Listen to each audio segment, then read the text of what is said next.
It's 2:47 in the morning. You fell asleep fine, like you always do, but now you're wide awake, staring at the ceiling, running through tomorrow's list, replaying a conversation from 2009, and doing the math of how much sleep you'll get if you fall asleep right now. And you're feeling hot. You got one leg out of the covers, doing thermostat negotiations while the person next to you sleeps like nothing is happening. If that scene feels like a story and more like your actual Tuesday or Monday, or Wednesday, this episode's for you. Welcome back to The War Within. I'm Dr. Brian Samuel, an obesity medicine physician. The show is built on one idea: you are not a number or diagnosis, you are a whole person, and your body is always communicating. Quick reminder: this is education, not personal medical advice.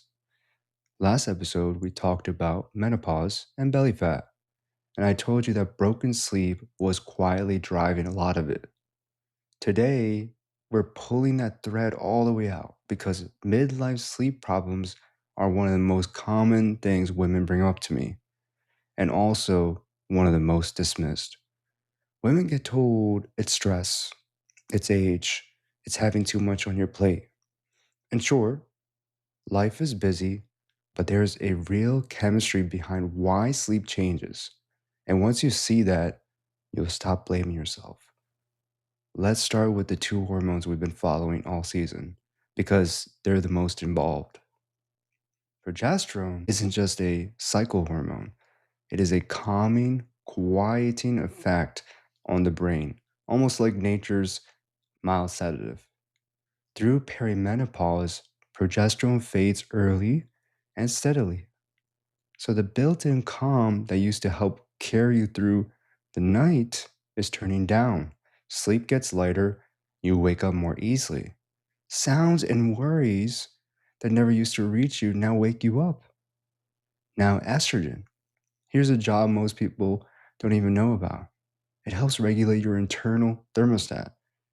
Deep in your brain, there's a region that manages body temperature, and estrogen helps keep it in its comfort zone. When estrogen swings and drops, that comfort zone narrows. It's like the Nest or the Google thermostats that they have now. Suddenly, tiny changes in your body temperature that your brain used to ignore now trigger a full alarm response. The brain says, "We're overheating. Cool down now." Blood rushes to the skin, sweat kicks in, and you're throwing off the covers at 3 a.m. That's a hot flash. At night, we can call it night sweats. It's not drama, it's a thermostat with a hair trigger. So put those together: less of that calming hormone plus a twitchy thermostat. That's why midlife sleep isn't just shorter, it's lighter, hotter, and more fragmented. Women often tell me I'm in bed for 8 hours, but I wake up exhausted. Of course they do. Sleep that gets interrupted over and over never reaches its deep restorative stages. It's like trying to charge your phone with a loose cable. It was plugged in all night, but somehow it's still at 10%. Now, here's where this connects to everything else we were talking about in this season.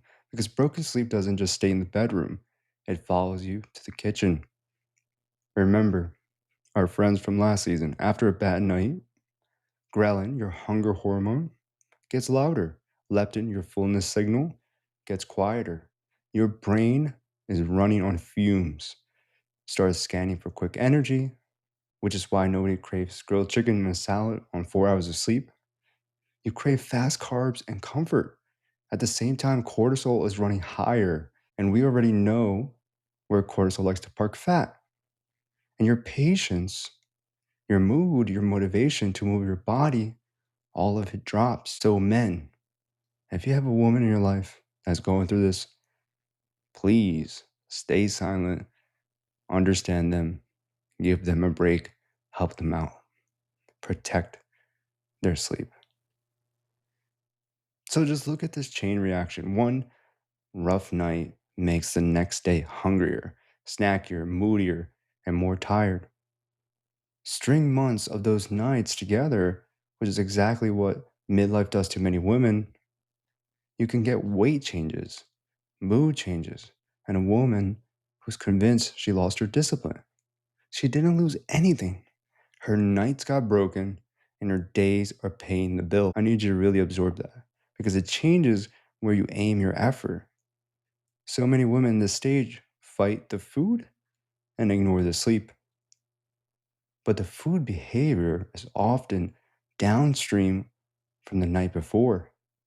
Fix nothing about your eating and improve your sleep first, and appetite often calms down on its own. So let's talk about what actually helps. Real things, not perfection. Keep your bedroom cool, cooler than you think. A narrow thermostat needs a cool room. Breathable bedding, lighter layers you can shed without a wrestling match. Anchor your wake time. Waking up around the same time every day, even after a rough night, is the single strongest signal that trains your body's temperature clock. Sleeping in until 10 after a bad night feels fair, but it usually pushes the next night off track. Kick your husband out. Just kidding. Get morning light. A few minutes of real daylight early in the day sets your clock, lifts your mood, and helps melatonin show up on time that night. Watch the caffeine also creep. Tired afternoons invite a 3 p.m. coffee, and that coffee can still be in your system at bedtime.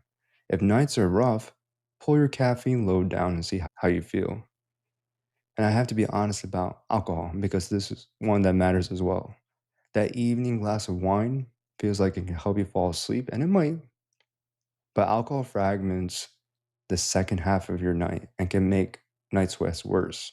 A lot of women trade one decent hour of sleep for four broken ones and never connect the dots. And obviously, this does not apply for everybody. Last thing, when you do have a bad night, and you might, don't turn it into a verdict. Don't punish yourself with skipped meals and extra coffee. That just deepens the hole. A bad night simply means the next day needs more care, not more punishment, more reflection. Eat steadily, drink water, walk, get to bed on time.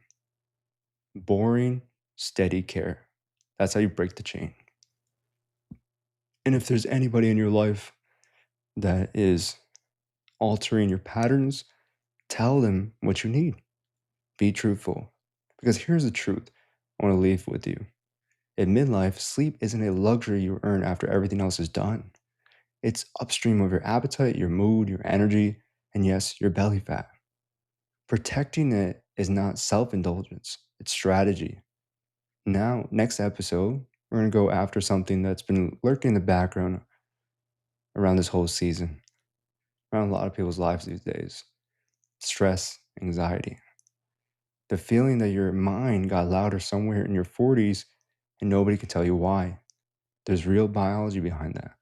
And we're going to walk through that in the next episode. I'll see you in episode 6.